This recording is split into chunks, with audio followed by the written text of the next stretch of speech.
Am I the a-hole for refusing to stop seeing my granddaughter despite my son's wishes? My son, 40, is what people call a ladies' man. I had a problem with it until last year when he got a girl 20 pregnant because he said that rubbers don't work for him, so they had unprotected sessions. When he found out about the baby, he blocked the mom and ghosted her for a month. He came to tell me about it once his baby's mom reached out again, saying that he didn't have to care for the baby, but that he had to pay child support. I was shocked and told him that he could either step up or not, but that I would have a relationship with the child because it is my only grandchild.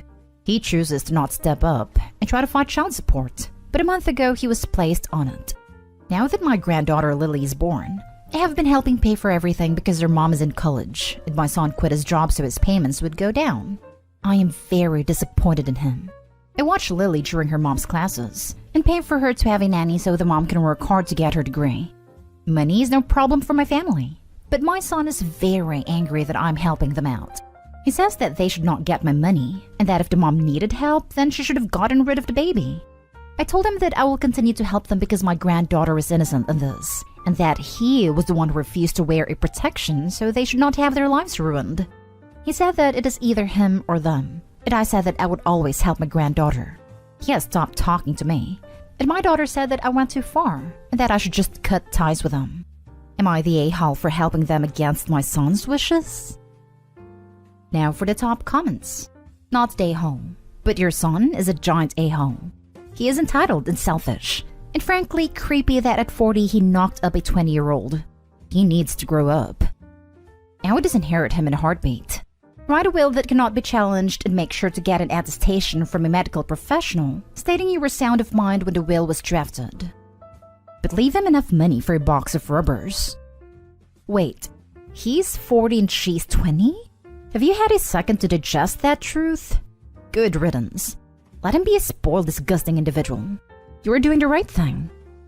A 40-year-old who quit his job so the 20-year-old he got pregnant by refusing to wear rubbers gets zero money to raise his child. Makes my stomach hurt reading that. I would give your son zero money from here on out, Opie. Not the a-hole. He said that rubbers don't work for him. Your son is an a-hole, and probably a walking STI vector. When he found out about the baby, he blocked the mom and ghosted her for a month. Seriously, he's just awful. You must be ashamed of him on many levels. You sound like an amazing woman, grandmother, and general person. Bluntly, your son's wishes don't mean anything.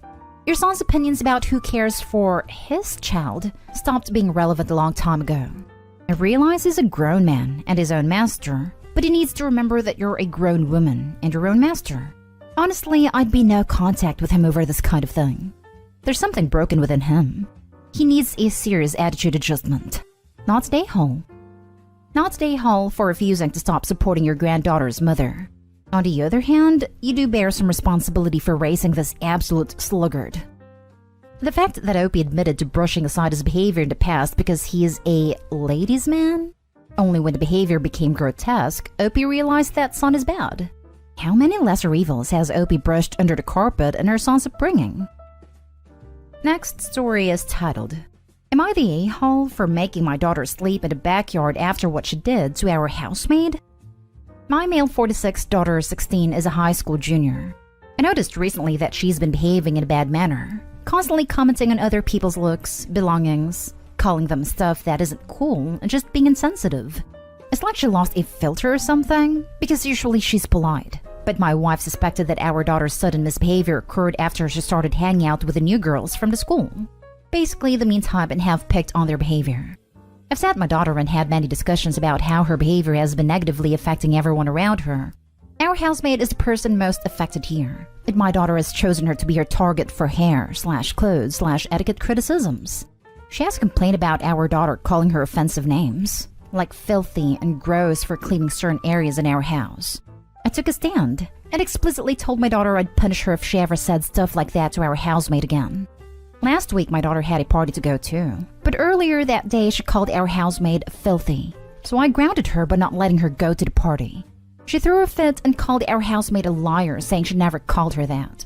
That was the end of it.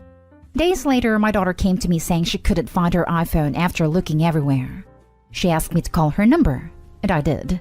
My wife and I were stunned to discover that the iPhone was ringing inside our housemaid's bag. I had a confrontation with the housemaid immediately, and she denied and cried, saying she never touched the phone, nor had any idea how it got there. I noticed my daughter calling her a thief repeatedly, so I told her to stop and go to her room. I checked the indoor camera before continuing the argument, and saw my daughter place her iPhone inside our housemaid's bag. I was livid. I apologized to our housemaid and gave her the rest of the day off. I then showed a video to my daughter and she was absolutely speechless. I said what she did was immoral and straight up offensive to tamper with that poor woman's livelihood over a petty party she couldn't go to. I told her she was grounded and will have to spend the night in the backyard. She's a germaphobe, but she cried begging me to not make her sleep with the dirt, insects, and hot temperature. I refused to discuss it or I'd make it 2 nights. My wife said I should go easy on her, but I said calling people filthy and accusing them of stealing wasn't okay. In fact, it was the absolute worst. I then went through with my punishment. The reason I chose this punishment was because of the fact that my daughter says she is a germaphobe and used this as excuse to insult others' hygiene and appearance. Our backyard has dirt and bugs in it, and this kind of things get her uncomfortable. But other than that, the backyard is 100% safe. Question: why doesn't she clean up and do house chores as punishment instead? Because I've already tried this punishment before and it didn't work. Because she deliberately stopped eating for days to get out of it, and ended up in the emergency department for low blood pressure. Not stay home, but you should give your housekeeper a week off with pay and make your daughter take her place, unpaid. This is the appropriate discipline. Go online and print out websites for military boarding schools out of state that take females. Tell her if she doesn't straighten up immediately, there will be consequences. Then call the applications department and put it on speakerphone. Also, make sure she knows the day she turns 18. You don't owe her anything. She better be a good person or she can't support herself. I'd make her do the housemaid's job for 2 weeks, but pay the housemaid for the work. You are not stay to come down hard on her though and knock it on the head. This is an excellent punishment. I'd also go with giving her a flip phone for a good long time. Not stay home. Your daughter deserves a DEFCON 1 level punishment. That's some messed up crap she did. That said, I'd probably pick something besides making her sleep in the backyard. Too temporary, too unusual, too easy for her to make herself out to be the victim. It's both too much and not enough. Spend 1 weekend per month of her grounded without phone year picking up trash on the side of the road with her. Yes, you suggested good alternatives. The punishment should be constructive and educational. Picking trash and volunteering is effective. It's unacceptable to falsely accuse the housekeeper of stealing, and she has to endure the appropriate repercussions subsequently. You're the a-hole. Your child has obvious issues if she's willing to starve herself as a tactic. Have you tried therapy? Or anything other than straight punishment? Pete's sake. If she really is a germaphobe, that's a real medical condition. And by forcing her to sleep outside, you are being an emotionally and physically abusive a-hole. And yes, it's physical mistreatment as well. Disgusting. Next story. Am I the a-hole for only paying for a portion of my son's college, even though he had money from his dead brother's college fund?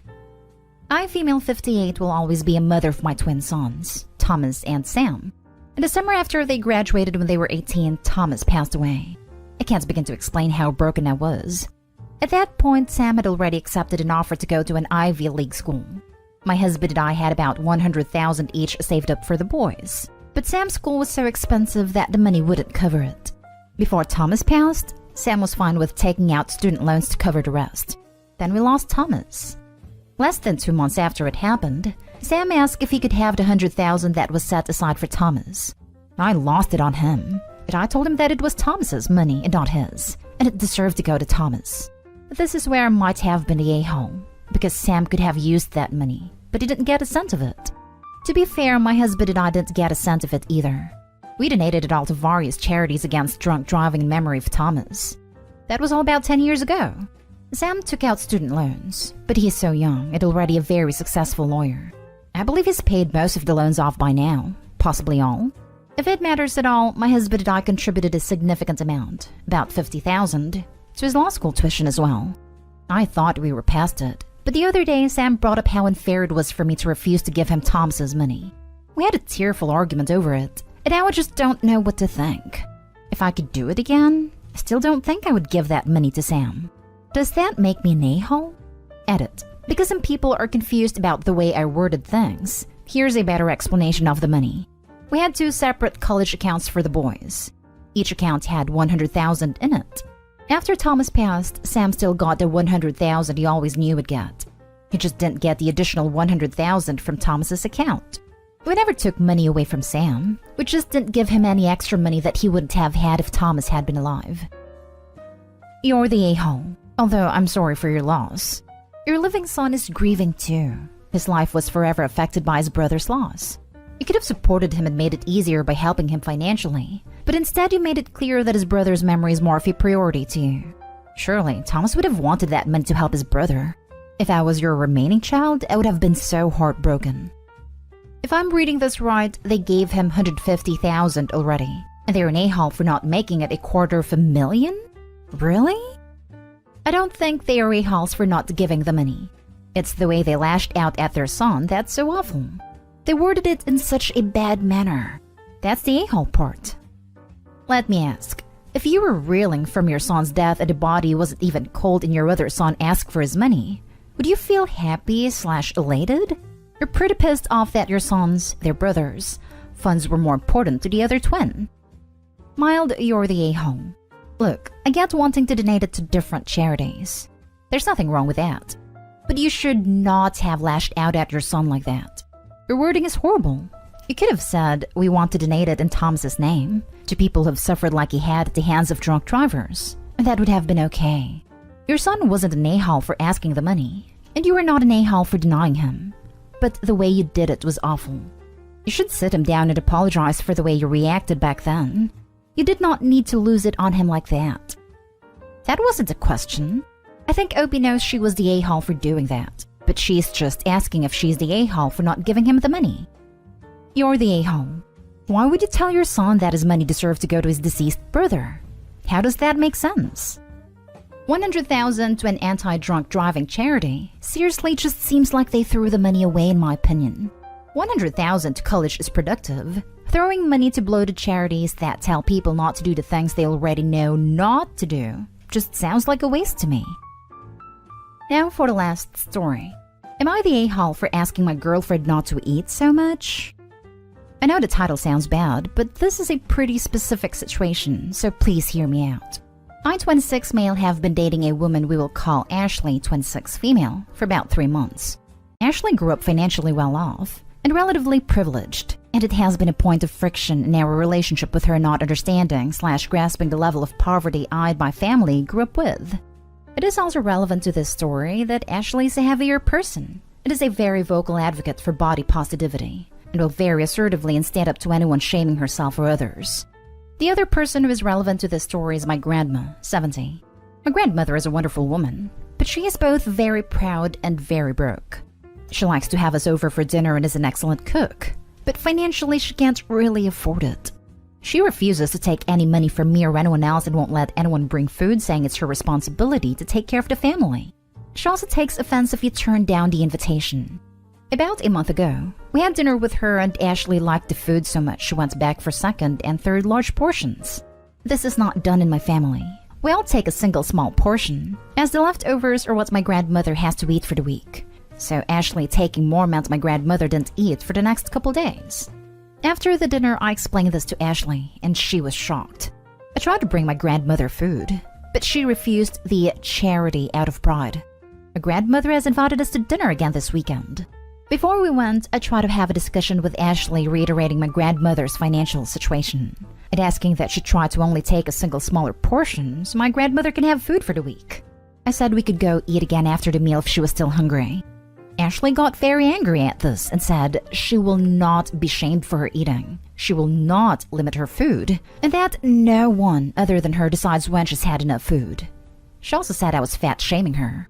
This whole ordeal has highlighted a lot of incompatibility issues, and I don't know if the relationship is going to last, but just want some other opinions on if I'm the a-hole.